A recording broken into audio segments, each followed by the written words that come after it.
Now, with what you have going on in the year 2024, with this label behind you, are you able to use your music to provide for your family?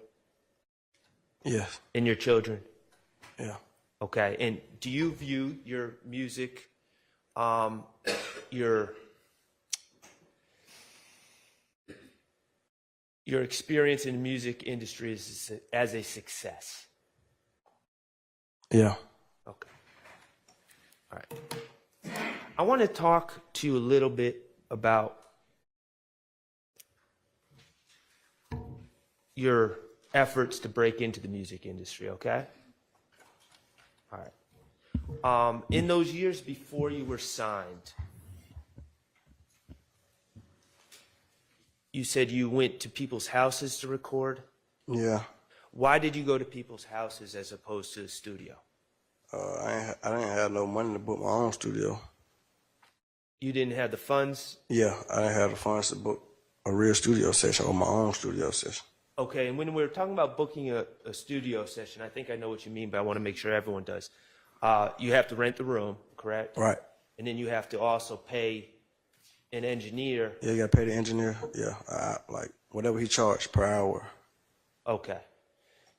So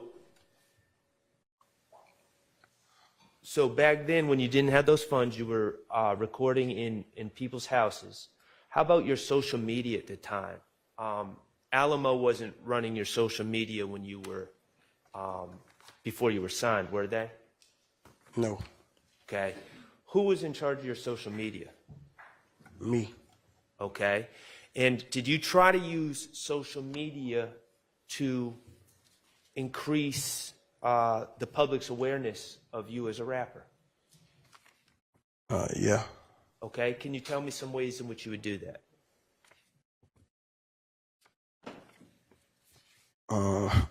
I guess my name, SlimeLife Shawty. Okay. Did you use hashtags? Yeah. Did you talk about upcoming projects that you had coming out? Yeah.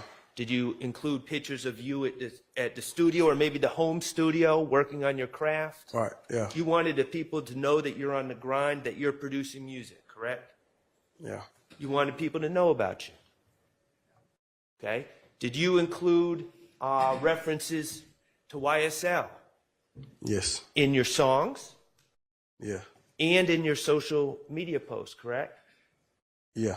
Okay, and YSL, of course, is a label that at the time, you're younger than Jeffrey Williams, correct? Yeah. At the time when you were trying to make it through, YSL, in fact, had a very popular artist on that record label, correct? Yeah. Being Jeffrey Williams performing as Young Thug, correct? Mm-hmm. Okay. Associating yourself with YSL is in your experience, were you able to bring in fans and potential fans and get them to pay attention to you by doing that, by associating yourself with YSL? Of course. Okay. Was that part of your strategy? Yeah. Yeah, I think so. Okay. When you were just trying to make it, did you release songs on YouTube? Yeah. Okay, like we just saw a song performed by Shannon, correct? Yeah. Okay, and that song was on YouTube, correct? Yeah. All right, and it was only, I think, probably about 45 seconds long or something like that, shorter than the usual song, correct? Right. Okay, that sort of short song released on YouTube, is that something that before you made it, before you were signed, is that the type of thing that you would release on YouTube to get attention? Yeah. Videos on YouTube, yeah.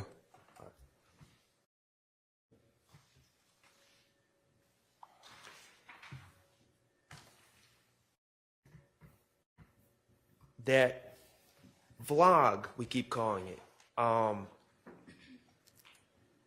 A Night with YSL. I know that wasn't the label that you gave it. 46NN, it's in evidence. Is that the type of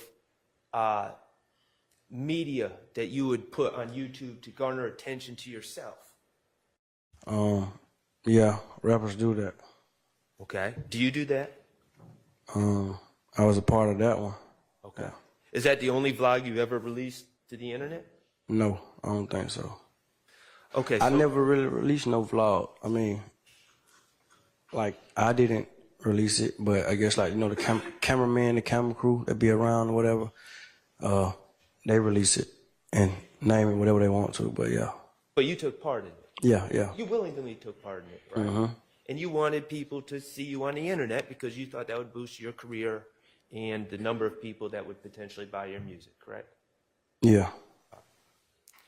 So, in your experience as an up-and-coming rapper, songs released to YouTube, that's part of the process, correct? Yeah. Blog posts with hashtags that reference YSL or other popular rappers, that's part of the process, correct? Yeah.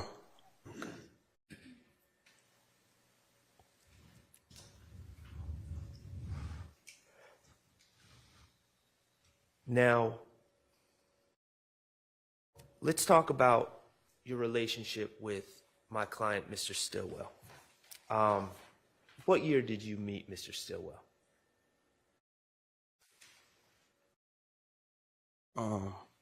Probably 2019, maybe. Around. I don't remember by heart. Okay. You did not know him back 2014, 2015, 2016. Is that correct? Correct. Okay. So in 2019, when you met him, would you consider him a friend? Yeah. Okay. Now, how often would you see each other back in 2019, 2020? Whenever he came to the studio or somebody was shooting a video or something like that. Okay. Or a show or something. So you just named three things: Shannon coming to the studio, someone shooting a video, or at a show. Let's unpack that. First of all, it seems that you're saying that your relationship with Shannon, you were friends, but it revolved around music. Is that fair to say? Yeah, that's how we met. Okay. When you say at a show, whose show would you see him at? Their show, when they performed their song. Or my show, or anybody who had a show that was around, they were rapping. Okay. Music videos. Has he ever been present at any of your music videos? I think so. I don't know. I can't remember. Have you been present at his? Yeah. Okay. All right. Now, we talked, I think it's fair to say you're signed, and you're at a certain level in your career now in 2024. When you met Shannon in 2019, to your knowledge, was he signed to a record? Not to my knowledge. Okay. To your understanding, was he at that point in the process that you had been years before? Yeah. He's trying to make it, correct? Mm-hmm. Trying to get attention. Yeah. Trying to get eyes on him. Objection, that was speculation. Sustained.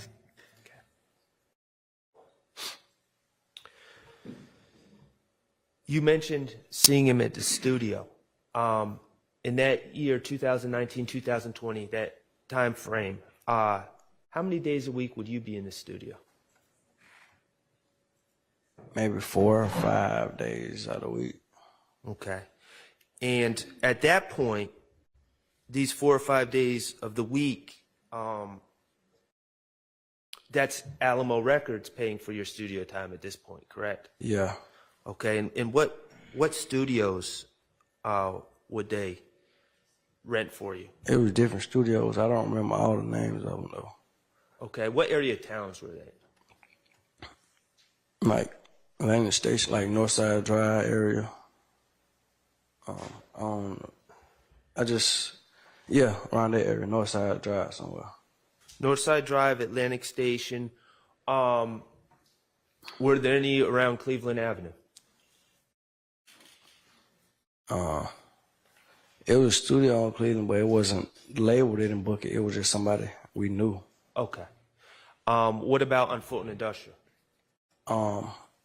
Yeah, I think so. Yeah. Do you know an individual by name of that goes by Mook Toven? Right. Yeah. Okay, who is Mook? And that's Mooktoven. Who is Mook Toven? That's the guy that had the studio on Cleveland Avenue at first. Then he moved around different places. Is he someone that I guess your record label or an individual would contact to book a studio session? Yeah. Okay.